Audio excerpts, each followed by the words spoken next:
ಎಲ್ಲಿಗೆ ಮುಟ್ಟಿ ಅಂತ ಹೇಳಿ ಮಡಿ ಮಾಡಿ ಹೊರಗೆ ಬಿಡ್ತಾರೆ. ನೀವೆಲ್ಲ ಹೇಳಕ್ ಇಷ್ಟಪಡ್ತೀನಿ, ನಾನೊಂದು ಡಾಕ್ಟರ್, ನಾನೊಂದು ಹೆಣ್ಣಿಗೆ ಮುಟ್ಟು ಗಟ್ಟಿ ಆಗದಿದ್ದರೆ ನೀನೆಲ್ಲಿ ಮನದ ನೀವೆಲ್ಲಿಂದ ಇರ್ತಾ ಇದ್ರಿ? ತಾಯಿ ಗರ್ಭ ಜಗತ್ತಿನ ಉಳಿಸುವಂತ ಬೆಳೆಸುವಂತ ಗರ್ಭ ಅವರಿಗೆ ಮುಟ್ಟು ಮಡಿಯಿಲ್ಲ. ಬಡತನದಿಂದ ಕನ್ನಡ ಮಕ್ಕಳು ಹೋರಾಟದಿಂದ, ಕನ್ನಡದ ಮಕ್ಕಳು ಕಷ್ಟದಿಂದ, ಕನ್ನಡದ ಮಕ್ಕಳು ಸ್ವಾಭಿಮಾನದಿಂದ ಅಭಿಮಾನದಿಂದ ಓದ್ತಾರೆ, ಮುಂದೆ ಬರ್ತಾರೆ. ನಮಸ್ಕಾರ, ನಾನು ನಿಮ್ಮ ಡಿ.ಎಂ. ಗೌಡ. ಕಳೆದ ವಾರ ಕಾಂಗ್ರೆಸ್ ಸರ್ಕಾರ ವಿವಿಧ ನಿಗಮ ಮಂಡಳಿಗಳ ಅಧ್ಯಕ್ಷ ಉಪಾಧ್ಯಕ್ಷರ ಆಯ್ಕೆ ಪಟ್ಟಿಯನ್ನು ಪ್ರಕಟಿಸಿತು.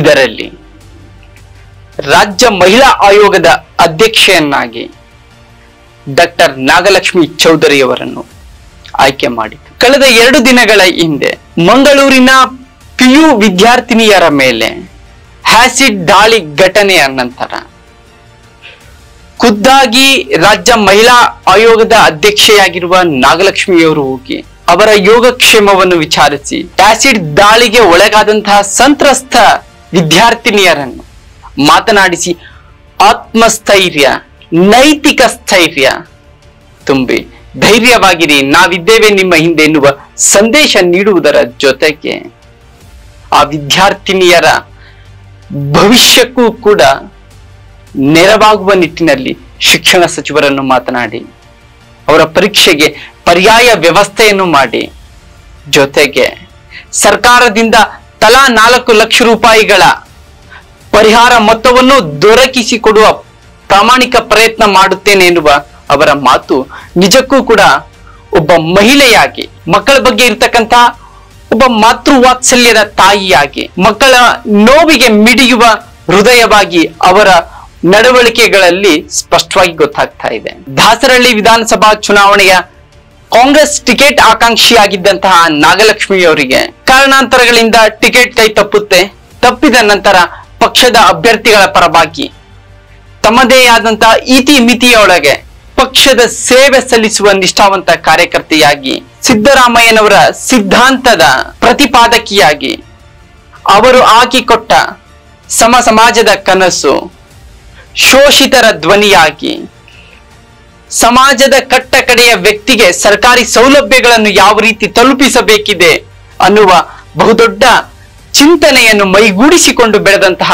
ವಿಜಯನಗರ ವಿಧಾನಸಭಾ ಕ್ಷೇತ್ರ ವ್ಯಾಪ್ತಿಯ ಮಾಜಿ ಕಾರ್ಪೊರೇಟರ್ ಡಿ ಕೃಷ್ಣಪ್ಪನವರ ಪುತ್ರಿ ಡಾಕ್ಟರ್ ನಾಗಲಕ್ಷ್ಮಿ ಚೌಧರಿ ಅವರು ರಾಜಕೀಯ ಹಿನ್ನೆಲೆಯಿಂದ ಬಂದಿದ್ದರೂ ಕೂಡ ರಾಜಕಾರಣದ ಅನೇಕ ಏಳು ಬೀಳುಗಳ ನಡುವೆ ರಾಜ್ಯದ ಮಹತ್ವದ ಮಹಿಳಾ ಆಯೋಗದ ಅಧ್ಯಕ್ಷ ಸ್ಥಾನವನ್ನು ಅಲಂಕರಿಸಿ ರಾಜ್ಯದಲ್ಲಿರ್ತಕ್ಕಂಥ ಎಲ್ಲ ಮಹಿಳೆಯರ ದೌರ್ಜನ್ಯಗಳಿಗೆ ಕಾನೂನು ರೀತಿಯಲ್ಲಿ ಸೂಕ್ತವಾದ ಕ್ರಮ ಕೈಗೊಳ್ಳುವಂತೆ ಪೊಲೀಸ್ ಇಲಾಖೆ ಆಗಿರ್ಬೋದು, ಮಹಿಳಾ ಮತ್ತು ಮಕ್ಕಳ ಕಲ್ಯಾಣ ಇಲಾಖೆ ಎಲ್ಲರ ಜೊತೆ ಸಹಭಾಗಿತ್ವದಿಂದ ಕೆಲಸ ಮಾಡ್ತೇನೆ. ಅವರು ಅಧಿಕಾರ ಸ್ವೀಕರಿಸಿದ 1-2-3 ಗಂಟೆಯೊಳಗಡೆ ಮಹಿಳೆಯರ ಬಗ್ಗೆ ಅವಾಚ್ಯವಾಗಿ ಮಾತನಾಡಿದ್ದಾರೆ ಎನ್ನುವ ಕಾರಣಕ್ಕೆ ಖ್ಯಾತ ಚಲನಚಿತ್ರ ನಟ ದರ್ಶನ್ ಅವರಿಗೆ ಶೋಕಾಸ್ ನೋಟಿಸ್ ಕೊಡ್ತಾರೆ.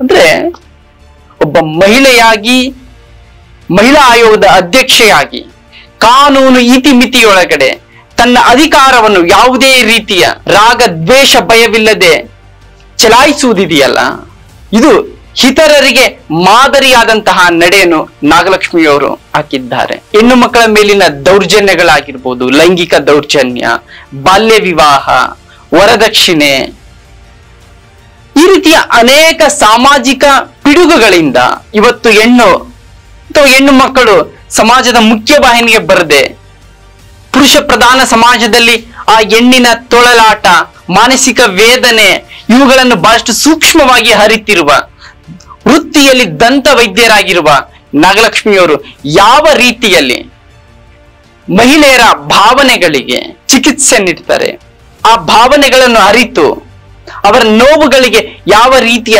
ಸ್ಪಂದನೆಗೆ ಚಿಕಿತ್ಸೆ ನೀಡ್ತಾರೆ, ಆ ಮೂಲಕ ಬಾಬಾ ಸಾಹೇಬ್ ಅಂಬೇಡ್ಕರ್ ಅವರು ಕಂಡಂತಹ ಮಹಿಳಾ ಸಬಲೀಕರಣದ ಒಂದು ಉದ್ದೇಶಕ್ಕೆ, ಸಾಕಾರಕ್ಕೆ ಇವರು ಯಾವ ರೀತಿಯಲ್ಲಿ ನಾಂದಿ ಆಡ್ತಾರೆ, ಮಹಿಳಾ ಆಯೋಗದಲ್ಲಿ ಯಾವೆಲ್ಲ ರೀತಿಯಲ್ಲಿ ಬದಲಾವಣೆಯನ್ನು ತರ್ತಾರೆ, ಮಹಿಳೆಯರ ಬಗ್ಗೆ ಅವರಿಗಿರುವ ಕಾಳಜಿ, ಅಕ್ಕರೆ, ಪ್ರೀತಿ ಮುಂದಿನ ದಿನಮಾನಗಳಲ್ಲಿ ಈ ರಾಜ್ಯದಲ್ಲಿರ್ತಕ್ಕಂಥ ಎಲ್ಲ ಮಹಿಳೆಯರಿಗೆ ಅವರ ಕಾರ್ಯಕ್ರಮಗಳು ಯಾವ ರೀತಿಯಲ್ಲಿ ತಲುಪುತ್ತೆ ಅನ್ನೋದನ್ನ ಈ ನಾಡು ಅತ್ಯಂತ ಸೂಕ್ಷ್ಮವಾಗಿ, ಅದರಲ್ಲೂ ಕೂಡ ಮಹಿಳೆಯರು ಬಹಳಷ್ಟು ಸೂಕ್ಷ್ಮವಾಗಿ ನಾಗಲಕ್ಷ್ಮಿ ಚೌಧರಿ ಅವರ ಕಾರ್ಯವೈಖರಿಯನ್ನು ಗಮನಿಸುತ್ತಿದ್ದಾರೆ.